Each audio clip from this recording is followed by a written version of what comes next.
সমস্যা হলো মাথায় আর মলম লাগাই হাঁটুতে। কেন এই কথা বললাম আসুন আমি আপনাদেরকে দেখাই। ওই যে দেখেন রাস্তাটা পুরোটাই অচল অবস্থায়, যে অচল অবস্থা না, পুরোটাই অচল অবস্থা। তো মনে হয় 1 বছর আগে, 1 বছর কি 2 বছর আগে পিচ করছে এই যে রাস্তাটা যে ঢালাইটা দিছে কোনো মতে, মানে ইট আছে না, ইটের উপরে 1 ইঞ্চিও না, হাফ ইঞ্চি। তো এই যে রাস্তাটার কাজ করছে, ইতিমধ্যে কোনো রাস্তার অবস্থা শেষ বেহাল।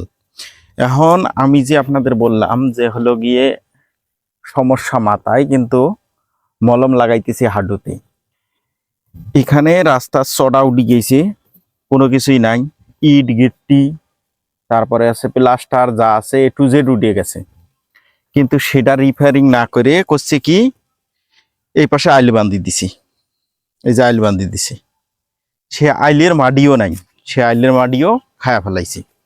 এখন আমার কথা হলো সমস্যাটা যেখানে, সমাধানটাও সেখানে করা উচিত।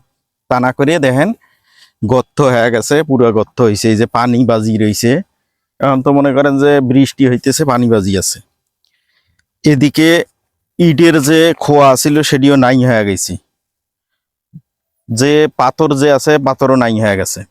এখন কথা হলো যে কাজটুকু মানে যতটুকু বাজেট করে সেটা যদি স্বয়ংসম্পূর্ণভাবে করে তাহলে কোনো এই সমস্যাগুলো হয় না। এখন আমাদের তবকপুর ইউনিয়নে বেশ কিছু রাস্তা আছে এরকম বেহাল অবস্থা, এবং এই রাস্তাগুলোতে যে কাজ করা উচিত, মানে যেটা কাজ করা উচিত সেটা না করে করছে কি, এই কিছুদিন আগে পার বান্ধি দিছে, এই যে পাঁচ যে বান্ধি দিছে সেটাও নাই হয়ে গেছে, এই যে দেখেন নাই হয়ে গেছে। এবং ইট যে আছে সাইডে সেগুলোও তুলি নিয়ে গেছে। আর মেইন কথা হলো যে এই এলাকার যে রাস্তাটা আছে, এখান থেকে মানে বামনে হাট থেকে শুরু করে আদর্শ পর্যন্ত প্রায় 5 কিলো রাস্তা, 5 কিলোর মধ্যে 4 কিলো এই অবস্থা।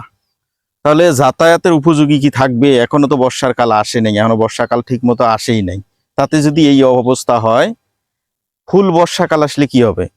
তো আমি এই ভিডিওর মাধ্যমে জানাইতে চাই একটা বিষয়, যে হচ্ছে আমাদের উলিপুর উপজেলার বর্তমান MP মহোদয় হচ্ছেন মাহবুবুল আলম সালিহি।